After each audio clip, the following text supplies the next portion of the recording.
Hi, Deadlocks here again. Since we have been on YouTube for about a year now, I thought it'd be fun. Yeah, I thought it'd be fun to do a video where I go through some of the things that I've learned that some people new to lock sport may like to know. Sometimes it's funny, sometimes it's useful. Hope you enjoy the video. Number 1. Always make sure when you buy second-hand locks that there is a C-clip on the back before you do anything. Yep. When gutting a lock, shims are your friend. Shim shimmery, shim shim sugar. Yes, Shim is as lucky as you. that's what I thought. Sometimes bobby pins make great tensioners for a tighter keyway.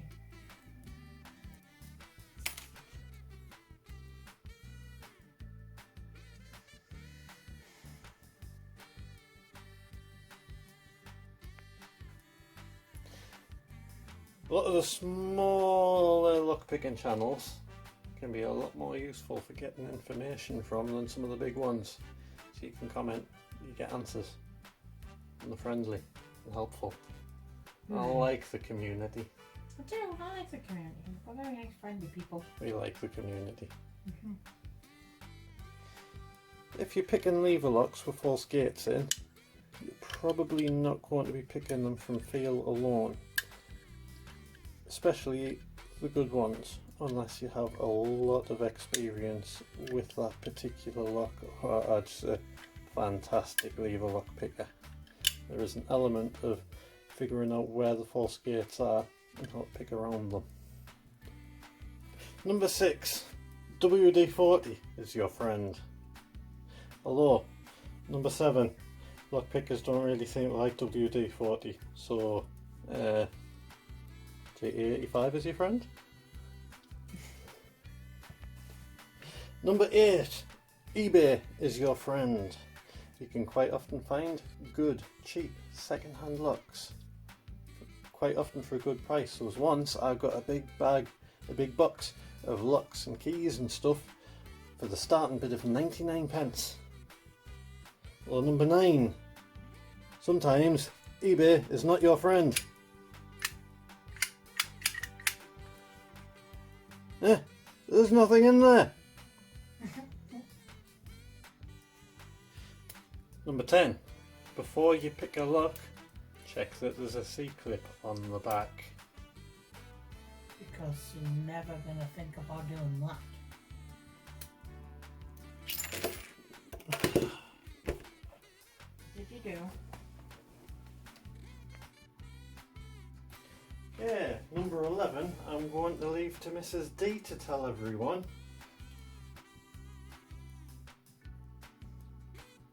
Don't give Mrs. Deadlocks your Disc detainer. disc detainer pick. That's not fair, it was an accident. Still true, I still learned it. But it's not fair because you can't guarantee that it was going to happen, and so... You broke it. You broke one too. What? Oh, that was tensioners for lever locks. You still broke them. Yeah, that's fine. Number 12, if you have a Master 410 core, don't turn it 180 degrees, otherwise it will just be a core.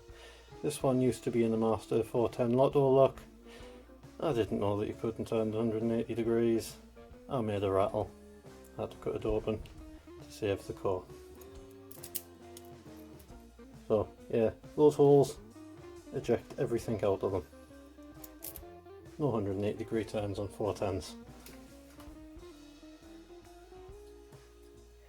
When first picking a new dirty old lever lock, pick it with the shackle open if possible. Sometimes levers stick. And then this happens. It doesn't turn anymore. I broke it. I can't fix this one. Yeah, number 14. Shim material. It's pretty pretty sharp. Careful. I have bled many times because of this stuff. Number 15. There is often faster ways than picking to get into locking devices.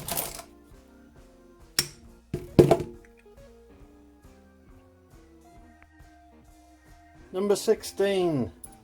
Again, back to this little guy. At some point, we have all bricked a lock. So number 17.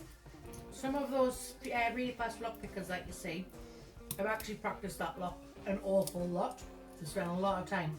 But we've got a lot of experience of picking, so you know they've got it quite quickly because they've either practiced it and know the lock, or we've got a lot of experience with them type of locks.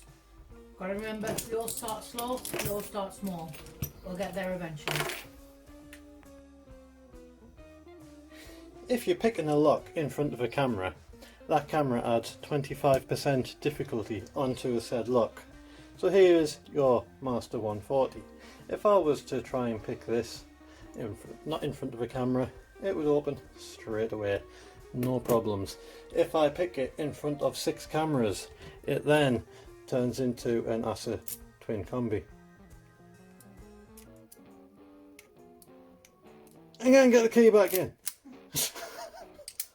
See, twin combis, hard, even with the key.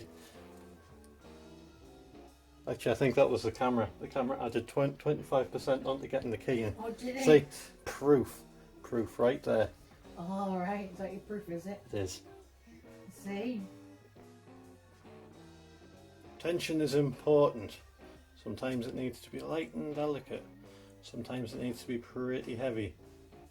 Maybe not this heavy. As a beginner lockpicker, the doggy pick is not a worthwhile investment. Mine hasn't opened a single lock and I've had it for, what, 7 months now? Yep. And it was awful that funny. Yeah. For such a bore. It's a really bad lockpick, really like. Yeah, totally. very expensive. Doesn't open anyway. Yeah, well, we like missed out on a big one, that one there. No. Puppy can't open it. So, that is my pick for the 20 things I wish that I knew before I started lockpicking. That is all from us. See you next time. Bye.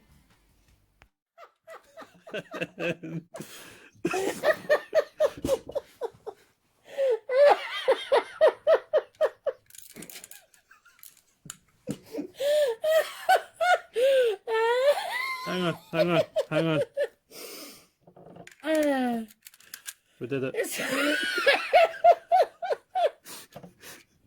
I think you got a bit too excited.